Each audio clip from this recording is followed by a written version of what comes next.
तो देखिए ये एसएससी का जो है पुराना वेबसाइट है, जिस पर आप एक बार रजिस्ट्रेशन वन टाइम रजिस्ट्रेशन कर लेते थे तो कोई भी फॉर्म भरते थे तो वही रजिस्ट्रेशन नंबर से आपका फॉर्म भरा जाता था। लेकिन अब एसएससी ने क्या किया है कि आपका अपना एक नया वेबसाइट लॉन्च किया है। ये है उसका नया वेबसाइट जो कि एसएससी ने लॉन्च किया है।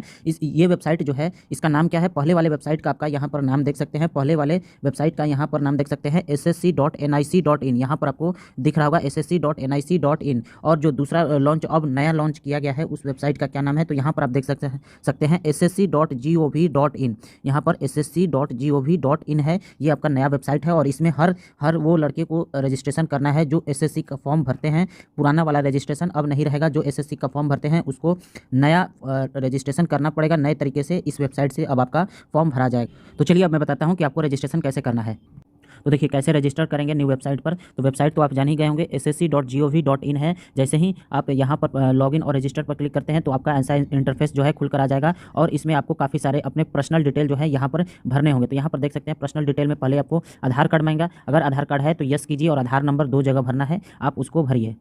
अगर आपके पास आधार नंबर है तो नो कीजिए और यहाँ पर जो भी आपका आइडेंटिफिकेशन कार्ड है उसका नंबर यहाँ पर भरिए, जो भी है वो लिखिए और यहाँ पर उसका नंबर भरिए। फिर अगर आप नीचे आ जाते हैं तो यहाँ पर आपको आपका नाम भरना है, वही नाम को आपको दोबारा से भरना है।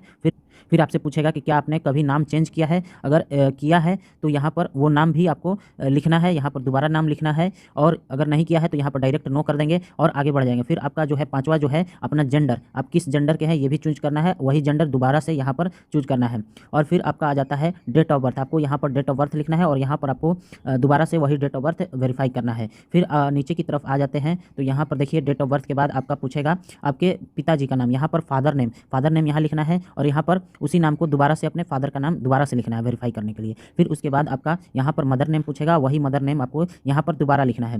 फिर नीचे की तरफ आ जाते हैं तो यहाँ पर आपका 10th का, यहाँ पर ध्यान दीजिएगा आपको 10th का डिटेल्स यहाँ पर भरना है, यानी मैट्रिकुलेशन का किस बोर्ड से हैं वो बोर्ड यहाँ पर दोबारा से डालना है। फिर आपका 10th का रोल नंबर क्या है, वही रोल नंबर यहाँ दोबारा से डालना है। और कब पास किए थे, मान लीजिए 2014 में पास किए हैं तो पासिंग ईयर यहाँ लिखना है और वही साल यहाँ पर दोबारा से भरना है। फिर नीचे की तरफ आ जाते हैं तो यहाँ पर आपको highest level of education qualification जो अभी तक आपने कर चुका है, मान लीजिए कि हाईएस्ट आपका क्वालिफिकेशन ग्रेजुएशन है तो यहाँ पर अपना ग्रेजुएशन का डिटेल भरेंगे। अगर आपका हाईएस्ट क्वालिफिकेशन 12th है तो 12th का ही डिटेल भरेंगे। अगर आपका हाईएस्ट क्वालिफिकेशन 10th है तो 10th का ही यहाँ पर डिटेल भरेंगे। तो देखिए यहाँ पर आप जैसे ही सारा डिटेल भर देते हैं तो आपको यहाँ पर कैंडिडेट मोबाइल नंबर पूछेगा और कैंडिडेट ईमेल आईडी पूछेगा, तो ये दोनों आपको भरना ही होगा। यानी कि ऊपर में सारे जो पूछे गए हैं वो आपको भरना ही है, एक भी आपको छोड़ना नहीं है। यहाँ पर देख रहे हैं स्टार मार्क लगाया है, यानी कि वो भरना है। आपको जो है मोबाइल नंबर और ईमेल आईडी जो भी देंगे आप पर उसको ओटीपी आएगा, आपको उसको वैलिडेट करना पड़ेगा ओटीपी डालकर। और ओटीपी डालकर जैसे ही वैलिडेट करते हैं तो हो जाएगा और सेव, फिर आपको सेव एंड नेक्स्ट पर आपको क्लिक करना है। तो जैसे ही सेव नेक्स्ट करते हैं तो आपको कुछ ऐसा इंटरफेस यहाँ पर लिख कर आ जाएगा, success personal detail submitted successfully. जैसे ही सक्सेसफुली हो जाता है तो आपके मोबाइल पर यहाँ पर आप देख सकते हैं इस प्रकार का आपका आ जाएगा। यहाँ पर लिखा होगा योर रजिस्ट्रेशन नंबर एज इतना, मतलब रजिस्ट्रेशन नंबर आपका इतना है और पासवर्ड आपका इतना है। और जैसे ही यहाँ पर ओके पर यस पर क्लिक करते हैं तो आपका यहाँ पर रजिस्ट्रेशन नंबर दिखा भी देगा, आपको मैसेज आएगा और यहाँ पर आपको दिखा भी देगा। तो आपको क्या करना है, अब यहाँ पर आपको कंटिन्यू पर क्लिक करना है और यहाँ पर आपका रजिस्ट्रेशन नंबर और पासवर्ड डालकर पहले आपको लॉगिन कर लेना है। और लॉगिन करने के बाद आपको एडिशनल डिटेल्स भरना है, फिर आपको डिक्लेरेशन भरना है। अगर ये दोनों आप प्रोसेस कर लेते हैं तभी आपका रजिस्ट्रेशन जो है सबमिट हो जाएगा, वरना 14 दिन के अंदर आपका कैंसिल कर दिया जाएगा अगर आप नहीं करते हैं तो जैसे ही आप लॉगिन करते हैं तो यहाँ पर आपको पासवर्ड चेंज करना पड़ेगा। तो यहाँ पर आपका रजिस्ट्रेशन नंबर और जो आपका पासवर्ड मैसेज में आया है वो यहाँ पर डालना है और आपको एक नया पासवर्ड बनाना है। और जो आपने नया पासवर्ड बनाया है उसको यहाँ पर फिर से आपको डालना है। फिर यहाँ पर आपको सिक्योरिटी क्वेश्चन, जैसे कि आप पासवर्ड भूल जाते हैं तो यहाँ पर सिक्योरिटी क्वेश्चन 2 सिक्योरिटी क्वेश्चन आपको यहाँ पर भरना है। जैसे पहला सिक्योरिटी क्वेश्चन यहाँ पर देख सकते हैं, यहाँ पर आपको 4 दिख रहे हैं। What city where you have born in, मतलब आपका जन्म कहाँ हुआ है। What is your mother maiden name, ये सब आपका जो है सिक्योरिटी में डाल सकते हैं। तो जैसे ही आप दोनों सिक्योरिटी क्वेश्चन को आंसर कर देते हैं तो आपको सेव एंड नेक्स्ट पर क्लिक करना है।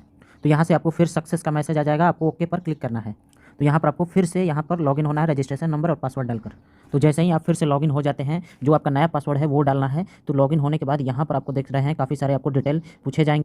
जैसे कि आपका कैटेगरी क्या है और फिर से आपको वही कैटेगरी यहाँ पर भी डालना है। फिर आप नीचे की तरफ आ जाएंगे तो आपका नेशनैलिटी पूछेगा, contact detail for other national, अगर आप दूसरे नेशन के हैं जैसे कि नेपाल या फिर कहीं दूसरे देश के हैं तो आपको उसका डिटेल यहाँ पर पूछेगा। फिर विजिबल आइडेंटिफिकेशन मार्क, जैसे कट मार्क हो गया या फिर कहीं पर आपका तिल है, मोल है, तो यहाँ पर आपको डालना है। और यहाँ पर are you person with benchmark disability, अगर आप बेंच मार्क डिसेबिलिटी हैं तो यहाँ पर यस या नो करना है और यहाँ पर टाइप ऑफ डिसेबिलिटी लिख देना है अगर है तो। और फिर आप नीचे की तरफ आ जाएंगे तो यहाँ पर आपको अपना जो है परमानेंट एड्रेस यहाँ पर आपको देख रहे हैं, परमानेंट एड्रेस यहाँ पर भरना है। और परमानेंट एड्रेस किस राज्य के हैं, यहाँ पर आपको स्टेट किस राज्य के हैं या फिर किस यूनियन टेरिटरी के हैं तो यहाँ पर आपको वो भरना है। फिर आपको डिस्ट्रिक्ट भरना है, यहाँ पर डिस्ट्रिक्ट, यहाँ पर पिन कोड, यहाँ पर present address same as permanent address, जहाँ आप अभी रह रहे हैं वो क्या वो परमानेंट एड्रेस से सेम है तो यहाँ पर यस कर देना है, अगर नहीं है तो नो कर देना है। और फिर आप नीचे की तरफ आ जाएंगे तो यहाँ पर आपको सारे डिटेल भरने के बाद यहाँ पर सेव एंड नेक्स्ट पर क्लिक कर देना है।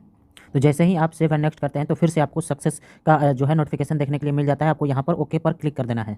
तो ओके पर क्लिक करने के बाद यहाँ पर आपको एक डिक्लेरेशन देखने के लिए मिलेगा, वन टाइम रजिस्ट्रेशन डिक्लेरेशन। यहाँ पर आपको टिक करना है और यहाँ पर आपको डिक्लेयर पर क्लिक कर देना है। और अगर आपको देखना है कि आपका फॉर्म का डिटेल तो यहाँ पर प्रीव्यू OTR पर आपको यहाँ पर क्लिक कर देना है या फिर डिक्लेयर कर देना है। तो डिक्लेयर मैं कर देता हूँ तो फिर से आपको सक्सेस का नोटिफिकेशन आ जाएगा। फिर से आपको ओके पर आपको क्लिक कर देना है। तो जैसे ही आप ओके करते हैं तो यहाँ पर आपको डिटेल्स यहाँ पर दिखा देगा, नाम Harshit Raj, registration number, father's name, email ID, mother's name, और यहाँ पर आपका एड्रेस, सारा चीज़ आपको दिखा देगा। मोबाइल नंबर भी यहाँ पर दिखा देगा। तो यहाँ पर आपका समझ लीजिए ऐसे हो गया तो आपका सारा चीज़ आपका प्रोसेस कंप्लीट हो गया, यानी कि आपका रजिस्ट्रेशन हो चुका है। और आपको नीचे में ही आइएगा तो यहाँ पर आपको दिखा देगा कि आपका जो क्या चीज़ का जो है वैकेंसी अभी आया हुआ है। यहाँ पर देख सकते हैं अभी जो आया है सिलेक्शन पोस्ट एग्जामिनेशन, इस सिलेक्शन पोस्ट एग्जामिनेशन का अभी वैकेंसी आया है तो इसको आप यहाँ से अप्लाई कर सकते हैं।